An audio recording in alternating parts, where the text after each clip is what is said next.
하나님 말씀 함께 나누겠습니다. 열왕기상 17장 1절에서 17절 말씀 우리 함께 한 절씩 찾아서 봉독하도록 하겠습니다. 열왕기상 17장 1절로 7절입니다.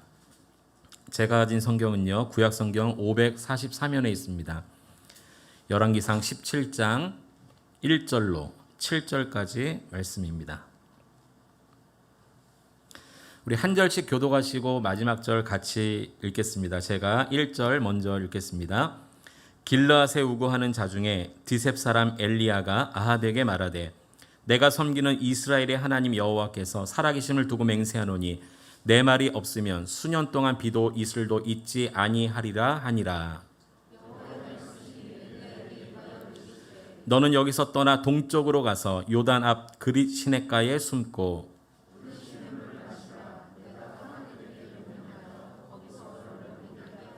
그가 여호와의 말씀과 같이 하여 곧 가서 요단 앞 그릿 시냇가에 머물매.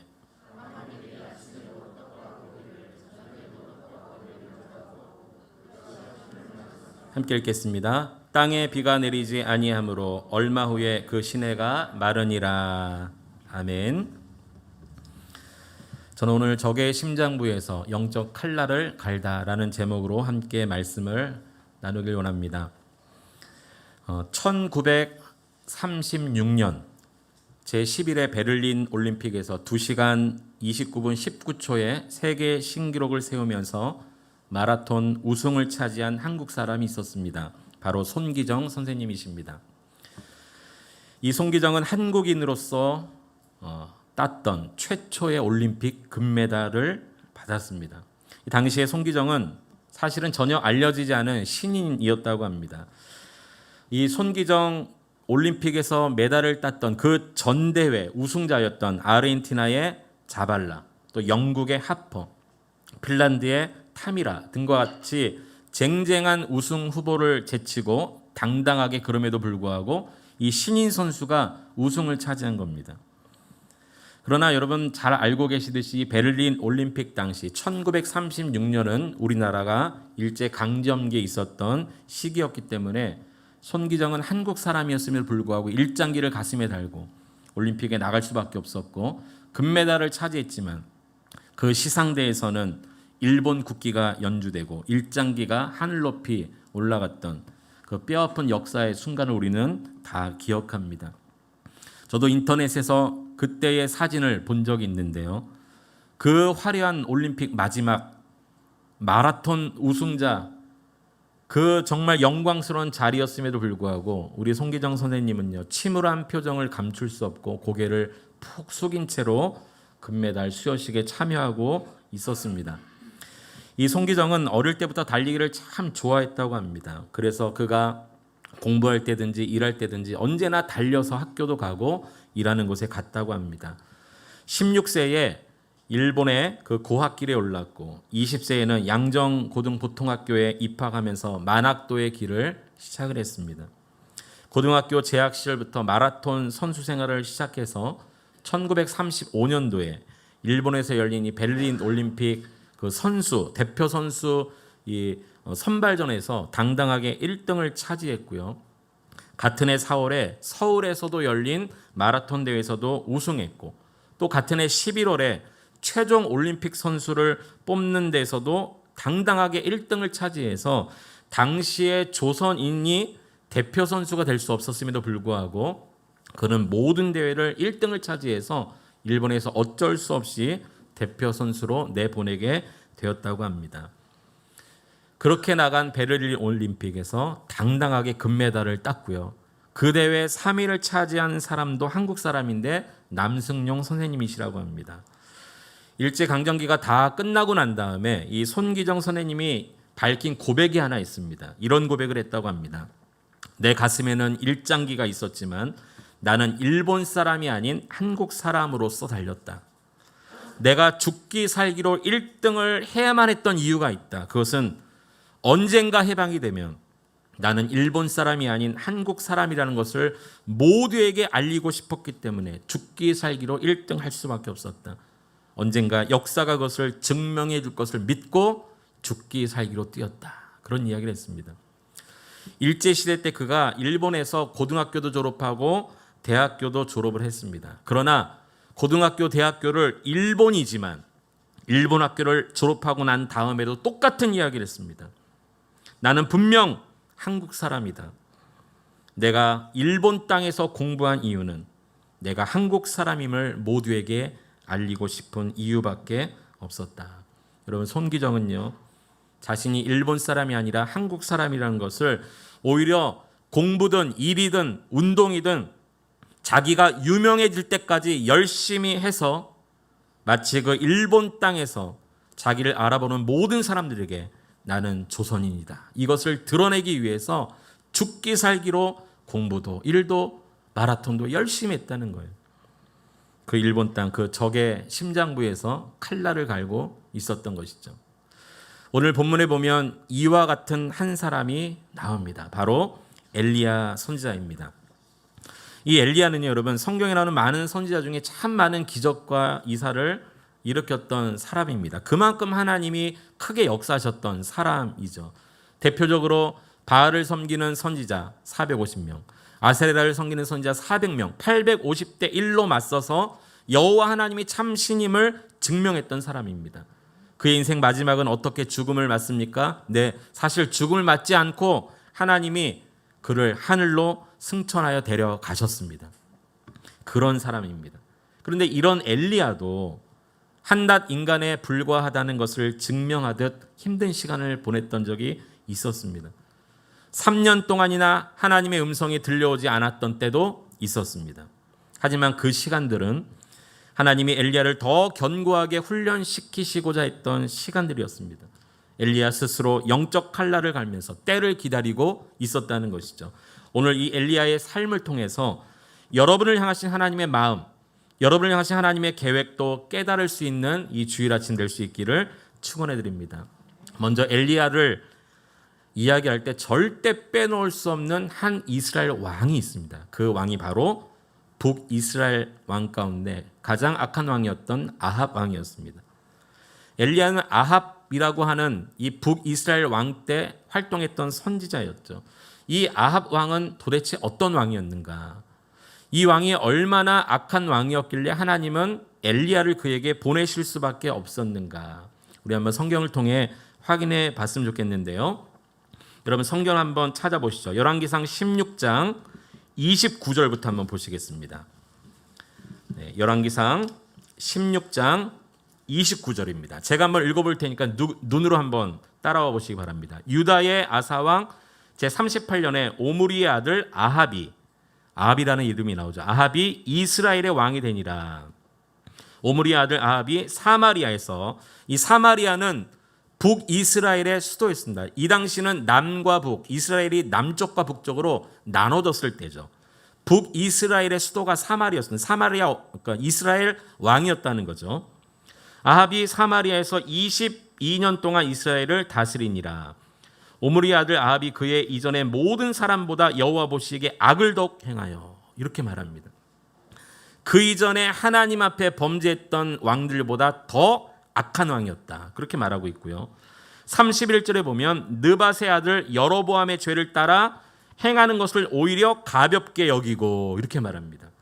이 여로보암이라는 왕은 또 어떤 왕이냐면, 여러분 성경을 읽다 보면, 특히 열왕기상, 역대상을 읽다 보면 하나님의 뜻대로 살아간 그 왕들이나 백성들을 대표할 때는 다윗의 길로 갔다, 이렇게 말하고요.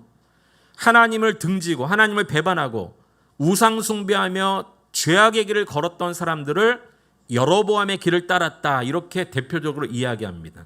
그러니까 성경에 다윗의 길은 하나님께 순종했던 사람들이구나, 그리고 여로보암의 길 이렇게 나오면 하나님을 대적했던 사람이구나, 이렇게 생각하시면 돼요. 그런데 이 아합은 어떤 사람이었는가?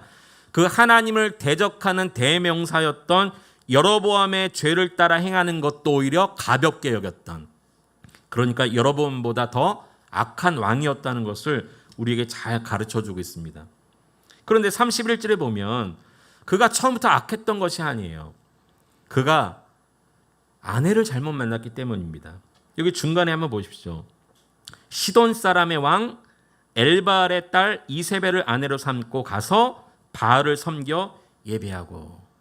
여러분, 하나님을 섬겨야 되는 이스라엘 왕이 아내를 잘못 맞았는데 그 이방 땅 우상을 섬기는 아내를 맞아 그 아내가 섬기는 바알신과 아세렛 신을 이스라엘 땅까지 데리고 들어와서 하나님을 섬긴 것이 아니라, 여기 성경 보니까 바알을 섬겨 예배했다고 그랬어요. 하나님을 예배한 것이 아니라 우상신을 예배하는 이스라엘 왕 아합 왕의 모습을 오늘 성경 우리에게 보여주고 있습니다. 이렇게 악한 왕이었어요. 이때 하나님께서 엘리야를 아합에게 보내신 거죠. 성경에 엘리야가 처음 등장하는 곳을 오늘 우리가 본문으로 읽었습니다. 열왕기상 17장 1절부터 보시면 길르앗에 우거하는 자 중에 디셉 사람 엘리야가 아합에게 말하되, 하나님께서 엘리야를 처음으로 이 악하고 악한 왕 아합에게 보내십니다. 그런데 이 엘리야가 어디 출신인가 굉장히 중요한 지역이 하나 나오는데요. 길르앗에 우거하는 자 중에 디셉 사람. 길르앗은 우리식으로 말하면 경기도 이 도로 생각하면 좋겠고, 디셉은 그 중에 의정부 이렇게 생각하면 좋겠습니다. 자, 이스라엘 지도를 좀 한번 보시면 조금 더 이해가 빠르실 것 같은데요. 이스라엘 지도입니다. 왼쪽에 지중해가 있고요. 네, 유명한 바다 두 개가 있죠. 갈릴리 바다 저 위에 하나가 있고요. 갈릴리 바다에서 쭉 따라 내려오는 물줄기 요단강이고요. 밑에는 사해 바다가 더 크게 있습니다. 자, 길르앗은 요단강 오른쪽, 갈릴리 바다 오른쪽 길르앗 도가 있고요. 그 중에 요단강에서 좀 더 가까운 곳에 디셉이라는 동네가 있습니다. 여기 출신 사람 엘리야를 아합에게 보내셨어요. 여러분, 요단강 오른쪽 길르앗 디셉 이 정도에 있구나. 잘 마음에 담으시고 계속 말씀을 들으시면 좋겠습니다. 자, 이때 엘리야를 아합에게 보냈는데 아합은 북이스라엘 왕이라고 그랬죠. 북이스라엘 수도가 사마리아라고 말씀드렸습니다. 자, 사마리아는 또 어디쯤 있는가? 네, 다음 지도를 한번 보시면요. 자, 오른쪽 길르앗 디셉이 있고 이번에는 요단강 왼쪽으로 사마리아가 있습니다. 그리고 그 밑에 사해바다 왼쪽으로 남유다의 수도 예루살렘이 있고요. 이때는 남과 북으로 나눠져 있어서 남유다 수도는 예루살렘, 북이스라엘 수도는 사마리아 이렇게 있었다라고 보시면 좋겠습니다. 그러니까 요단강을 중심으로 서쪽과 동쪽 이렇게 보시면 좋겠어요. 자, 길르앗 디셉 사람 엘리야를 요단강 서쪽의 사마리아 땅으로 아합 왕에게로 보냅니다. 그리고 그에게 보내셔서 하나님이 말씀하실 때까지 이 땅에 비도 이슬도 내리지 않을 것이다. 흉년을 선포하십니다. 그런데 문제가 하나 있었어요. 엘리야도 사람이잖아요. 엘리야도 살아가야 되잖아요. 그래서 이 흉년을 엘리야도 피해 갈 수가 없었습니다.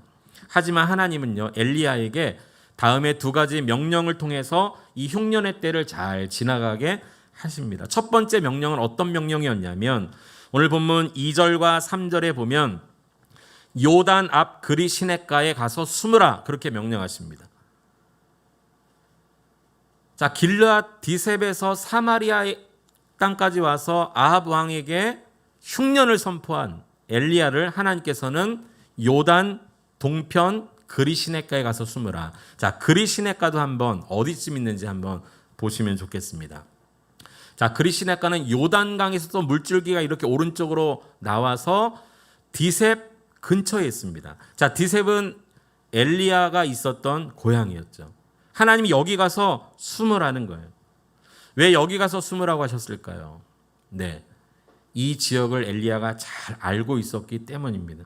하나님은 숨는데도 유리할 수 있도록 엘리야를 그가 살던 동네로 보내십니다. 그리고 17장 4절에 보면 그 시냇물을 마시라. 흉년 때에 일부러 이 그리 시냇가 근처에 숨게 하심으로 마실 물도 해결하게 도와주셨어요. 17장 6절에 보면 떡과 고기도 주셨어요. 그것도 하루에 2번씩 회식을 베풀어 주셨습니다. 떡과 고기를 아침에도 저녁에도 까마귀를 통해 가져다 주셨어요.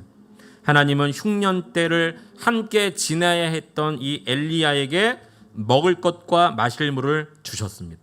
숨는데도 유리하도록 자기가 살던 곳으로 피하게 하셨어요. 하나님은요, 지금 아합 왕을 심판하시기 위해서 엘리야를 사용하고 계시죠. 아합은 이세벨을 통해서 바알과 아세라 신을 끌어들여왔습니다. 여러분, 바알과 아세라 신은요, 성경의 대표적인 우상신인데요, 바알 신은요, 풍요의 신입니다. 그러니까 우리에게 비를 내려 준다라고 믿었던 신이 바알이었어요. 농사를 잘 되게 해준다 믿었던 신이 바알이었어요. 우리로 하여금 먹고 살게 해준다, 이것이 바알이었어요. 아세라 신은요, 다산의 신이었어요. 하나님 우리에게 자녀를 주신다, 생명을 주신다, 이게 아세라 신입니다. 그런데 지금 이 흉년을 선포하면서 다 먹지 못하는, 물도 끊어지고 먹을 것도 끊어지고 땅은 다 말라져 가고 비도 내리지 않고 지금 아합 왕이 섬기려고 했던 바알 신을 심판하고 있으신 하나님이신 것을 보게 됩니다. 그럼에도 불구하고 엘리야는요, 먹을 것도 주시고 마실 물도 주시고 피하여 숨도록 하셨습니다. 이것은 결국 바알 신보다 하나님이 살아계신 분이시요 능력의 신이라는 것을 이것을 통해 알려주시고자 했던 것이죠. 엘리야에게 하신 첫 번째 명령이었습니다. 두 번째 명령이 있었습니다. 17장 7절에 보니까 땅에 비가 내리지 아니하므로 얼마 후에 그 시내가 마르니라. 네, 이 그리 시내가에 가서 숨으라라고 명령하셨는데 얼마나 흉년이 심했는지 가서 숨으라고 했던 그리 시내가도 말라버린 거예요. 하나님이 엘리야를 또 다른 곳으로 옮기십니다. 17장 8절 9절에 보면 이번에는 어디로 가라라고 말했냐면요, 시돈에 속한 사르밧으로 가서 거기 머물라, 이렇게 말합니다. 그러니까 이 디셉 그리 시내가 근처가 다 말라버리자 엘리야로 하여금 또 먹을 것과 마실 물을 주시기 위해서 아직 물이 있는 어디로 가라고 하십니까? 시돈으로 가라. 시돈 지역에 있는 사르밧 동네로 가라. 자, 이 시돈은 또 어디쯤 되는가? 우리 마지막으로 지도를 한번 보시면요, 저 제일 위 왼쪽에 보면 시돈이라는 곳이 잘 표시가 되어져 있습니다. 네, 이렇게 한눈에 좀 들어오시나요? 네, 이 길르앗 디셉 사람이 요단강 서쪽에 있는 사마리아 북이스라엘 수도에 가서 아합 왕에게 흉년이 있을 것이다 선포하고 하나님은 다시 그가 살던 곳에 가서 숨게 하시고 그리 시내가까지 마르자 이제 저 위쪽에 시돈 지역에 가서 살게 하십니다. 이 시돈 사르밧 지역에 가서 살 때 여러분 잘 아시는 그 사르밧 과부 이야기가 여기서 나오는 거죠. 이 지역에 갔더니 이 사르밧 과부가 나무를 주우러 나왔습니다. 그 여인에게 엘리야가 얘기하는 거예요. 내게 물을 좀 달라. 그래서 물을 가지러 집에 막 가는데 가서 떡 하나만 가지고 와라. 떡 한 조각만 만들어 와라. 라고 요구를 합니다. 그때 이 사르밧 과부가 내가 하나님의 이름으로 맹세하는데 우리 집에 떡이 없습니다. 우리 집에는 통에 그저 가루 한 움큼 그리고 기름 조금만 있을 뿐입니다. 이것도 내가 아들과 마지막으로 먹고 죽으려고 지금 나무까지 주우러 나왔습니다. 이런 이야기를 하는 거예요. 이 당시에 흉년이 이 시돈 땅까지도 이르렀음을 충분히 짐작하게 해주는 사건입니다. 이때 엘리야가 이렇게 이야기합니다. 하나님의 말씀을 전한 것이죠. 걱정 말라. 가서 나를 위해 떡 한 개를 만들어 오고 그 후에 아들과 함께 먹을 것을 만들라. 그러면서 하나님께서 이 흉년이 끝날 때까지 당신의 집에 통에 가루와 병에 기름이 떨어지지 않도록 하실 것입니다. 이렇게 하나님 말씀을 전합니다. 모두가 다 먹을 것이 없고 마실 물이 없는 그때에 그거 하나 먹고 죽으려고 나무까지 주우러 온 그 사르밧 과부의 집에 기적이 일어납니다. 정말 그런 기적이 일어났을까요? 한번 확인해 볼까요? 자, 17장 여러분 15절과 16절을 우리 두 절을 같이 한번 읽어보겠습니다. 17장 15절 16절 시작. 그가 가서 엘리야의 말대로 하였더니 그와 엘리야와 그의 식구가 여러 날 먹었으나 여호와께서 엘리야를 통하여 하신 말씀같이 통에 가루가 떨어지지 아니하고 병의 기름이 없어지지 아니하니라. 아멘. 하나님 말씀을 믿었더니 그 말씀대로 정말 되었던 것을 보게 됩니다. 흉년이라는 상황보다 하나님 말씀을 더 믿고 신뢰한 이 사르밧 과부의 여러분 믿음이 잘 보이지 않습니까? 여러분 혹시 여러분 삶 가운데 지금 어떠한 흉년의 때를 보내고 있나요? 어떤 어려운 상황을 만나셨습니까? 앞도 보이지 않고 뒤도 보이지 않고 정말 가슴 답답한 시간들을 여러분 계속 보내고 있는 그 문제, 그 환경, 그 여건은 어떠한 여건입니까? 그러나 여러분 낙심하지 마십시오. 그 상황이 아무리 어려운 상황이라 할지라도 그 상황 중에 우리 하나님이 함께 계시는 줄로 믿습니다. 상황을 보지 않고 하나님을 신뢰하면 하나님은 말씀하신 대로 우리를 붙들고 이끌어 가시는 분이십니다. 여호와께서 하신 말씀과 같이라고 그랬습니다. 하나님 말씀과 같이 그 말씀을 믿을 때 기적을 보게 됩니다. 근데 이 가정에 또 다른 기적이 일어났어요. 이 사르밧 과부의 아들이 병에 걸려 죽게 되었는데요. 여러분 17절을 보시기 바랍니다. 17장 17절에 보면 일 후에 그 집 주인 되는 여인의 아들이 병들어 증세가 심히 위중하다가 숨이 끊어진지라. 네, 병세가 위중했다. 그러니까 이미 이 아들에게 오래전부터 어떤 질병이 있었음을 말씀해 주고 있는데 그러다가 숨이 끊어졌다는 거예요. 죽었다는 겁니다. 가망이 없는 상태입니다. 모든 게 다 끝났습니다. 그러나 하나님은 엘리야의 간절한 기도를 들으시고 이 과부의 아들을 살려주셨습니다. 하나님은 이 과부의 죽은 아들을 살리시는 이 사건을 통해서 또 아방이 섬기려고 했던 두 번째 신보다 하나님이 능력의 하나님이신 것을 보여주십니다.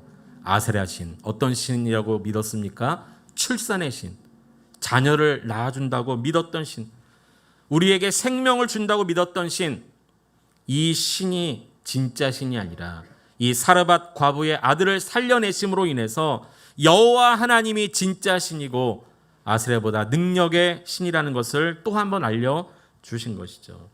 하나님은 이 엘리야를 통해서 이 엘리야가 겪었던 이 흉년, 이 시돈 땅에 머물게 하시면서 먹을 것도 해결해 주시고 오히려 바알과 아세라 신보다 하나님의 능력을 엘리야로 하여금 먼저 알게 하셨습니다. 그런데 18장 1절에 보니까 이런 말씀이 있어요. 많은 날이 지나고 어느 정도 시간이 지났습니다. 그런데 그 시간이 3년이 지났다라고 우리에게 힌트를 줍니다. 많은 날이 지나고 제 3년에 여호와의 말씀이 엘리야에게 임하여 이르시되, 이게 무슨 말입니까? 네, 3년 동안 하나님께서 침묵하셨다는 거예요. 엘리야는 3년 동안 이 시돈 땅에서 살았다는 거예요. 시돈 땅에서 3년 동안 있을 동안에 사르밧 과부를 만나서 먹는 기적을 보고 그 아들을 살려냈다라는 이 두 가지 사건 외에 성경은 3년 동안 어떤 일이 있었는지를 말해주지 않습니다. 그냥 3년이 지났어요. 이 시돈 땅에서 그냥 3년이 있었어요. 엘리야는 이 땅에서 그냥 3년을 기다린 것입니다. 그 3년 동안에는요, 여러분 엘리야의 인생 가운데 준비되고 있었던 시간이었어요. 여러분 18장, 이 열왕기상 18장 여러분 어떠한 사건이 기록된 장인지 아십니까? 네, 엘리야에게 그 유명한 사건, 바알과 아세라 신을 섬기는 선지자 850명대 엘리야 혼자 맞서서 두 제단을 쌓아놓고 진짜 신의 이름을 부르면서 자기가 믿는 신이 정말 신이라면 불을 내려 이 제단을 태워버리게 하자. 그 850대 1의 대결을 벌였던 그 사건이 18장에 기록되어져 있습니다. 이 엄청난 사건 앞에 하나님은 엘리야를 3년 동안이나 아무 말씀하시지 않고 시돈 땅에서 그냥 준비시키게 하셨다는 거예요. 3년 동안 엘리야로 하여금 영적 칼날을 갈게 하셨다는 거예요. 그런데 이 3년 동안이나 하나님의 말씀도 들리지 않았던 이 시돈 땅, 여러분 시돈 땅이 또 어떤 땅인지 아십니까? 우리 다시 한번 16장 31절을 한번 보시겠습니다. 16장 31절에 보면 제가 한번 읽어볼게요. 느밧의 아들 여로보암의 죄를 따라 행하는 것을 오히려 가볍게 여기며 시돈 사람의 왕 엘바알의 딸 이세벨을 아내로 삼고 가서 바알을 섬겨 예배하고. 네, 북이스라엘 그렇게 악하고 악한 왕 아방이 이방 여인 이세벨을 아내로 맞음으로 인해서 이스라엘 땅에서 바알과 아세라 신을 섬기는 일들이 시작되었는데, 이 아내를 맞은 이세벨이 어디 사람이에요? 시돈 사람입니다. 시돈 사람. 하나님은 그 땅에 이 이세벨의 고향 바알과 아세라 신의 본거지 그곳에 일부러 엘리야를 보내셔서 그 적의 심장부에서 칼날을 갈게 하셨어요. 아무 말씀 없으셨어요. 그냥 그곳에서 준비되게 하셨다는 것입니다. 이 바알 신과 아세라 신의 본거지 시돈 땅, 풍요와 다산의 복이 전부인 줄로 착각하게 만들고 돈과 쾌락이 전부인 것처럼 살아가는 그 적의 심장부에서, 그러나 하나님은 그곳에서 엘리야로 하여금 3년 동안 영적 칼날을 갈게 하셨다는 것입니다. 오늘 우리가 사는 삶에도 여러분 적의 심장부가 있습니다. 이 풍요와 다산의 신이라고 섬겼던 바알과 아세라, 오늘 우리도 그러한 우상을 얼마나 많이 섬기는지 몰라요. 돈과 쾌락과 명예와 풍요, 다산, 복, 여러분 어쩌면 우리가 살고 있는 이 세상 구석구석이 적의 심장부인지 모르겠습니다. 우리의 신앙을 뿌리채 흔드는 요소들이 사방팔방에 깔려있는 적의 심장부에 우리가 살고 있습니다. 하나님은 때로 우리도 가장 힘든 곳으로 우리를 보내실 때가 있어요. 가장 힘든 일을 맡겨주실 때가 있어요. 말도 안 되는 고통과 역경의 시간들을 일부러 보내게 하실 때가 있어요. 다 떠나고 홀로 두셔서 외로움을 경험하게 할 때가 있다는 거예요. 한편으로는 그때가 너무 힘들고 지치지만 또 한편으로는 그때가 진짜 하나님을 만나게 되는 때입니다. 그때가 진짜 하나님이 어떤 분이신지를 배우게 되는 때입니다. 그때가 진짜 하나님만이 참된 신이구나, 진실로 하나님만 예배하게 되는 때라는 것입니다. 그리고 하나님은 그곳에서 우리를 홀로 두신 것이 아니라 우리와 함께 계시는 것입니다. 오늘 이 시돈 땅에 3년 동안 아무 일 없이 엘리야 혼자 있었던 것 같지만 하나님은 그 땅에서 엘리야와 함께 엘리야로 하여금 최종적인 승리를 맛보게 하게 하시기 위해서 함께 그 옆에 그와 동행하고 계셨음을 저는 확실히 믿습니다. 오늘 우리의 삶에도 여러분 지치고 힘들고 병들고 상처받고 실패하고 절망스러운 순간에도 하나님은 우리와 함께 계시는 줄 믿으시기 바랍니다. 여러분 곁에 계십니다. 여러분의 삶이 지금 적의 심장부에 있는 것처럼 느껴진다 할지라도 하나님은 여러분 곁에 계시고 하나님 또한 여러분이 하나님 곁에 머물러 계시기를 원하십니다. 여러분 요셉도 그러한 사람이었습니다. 요셉도 적의 심장부로 들어가게 하셨습니다. 애굽의 노예로, 그것도 형들에게 팔려가게 하셨어요. 그것도 13년 동안이나 그 땅에 노예로 살게 하셨습니다. 그리고 보디발의 아내의 모함을 받고 억울하게 2년 동안이나 감옥에 투옥됐어요. 그가 잘못한 거 아무것도 없었어요. 그러나 2년의 시간 감옥에서 보낼 수밖에 없었어요. 그러나 결국 그 적의 심장부와 같았던 그 애굽 땅에 요셉을 통해서 온 가족이 흉년의 때에 애굽으로 가서 먹고 살지 않습니까? 애굽에서의 13년은 요셉의 인생에서 버려진 시간이 아니었습니다. 요셉의 시간에서 인생에서 잃어버린 시간들이 아니었습니다. 오히려 성경은 이렇게 말합니다. 하나님이 요셉과 동행하심으로 요셉이 형통케 되었다. 그렇게 말합니다. 하나님이 요셉과 동행하시는 시간이었다는 것입니다. 그 애굽 땅, 그 적의 심장부에 들어가게 하심으로 하나님이 오히려 그와 함께 하셨다는 거예요. 하나님은 오늘도 우리에게 요구하시는 것이 하나 있습니다. 큰 것이 아닙니다. 하나님이 오늘 우리에게 말씀하신다면 이런 말씀 아닐까요? 오늘 너 나와 함께 할래? 이런 말씀 아닐까요? 우리와 함께 하신 하나님께서 오늘 너 다른 곳에 눈길을 돌리지 말고 오늘 내 곁에 함께 머물러 있지 않을래? 아무리 힘들고 어려운 순간에도 우리 주님의 음성은 바로 그것일 것입니다. 오래전에 저희 큰딸이 어릴 때 엄마가 집에서 이렇게 음식을 하니까 옆에서 같이 도와주고 싶었던 것 같아요.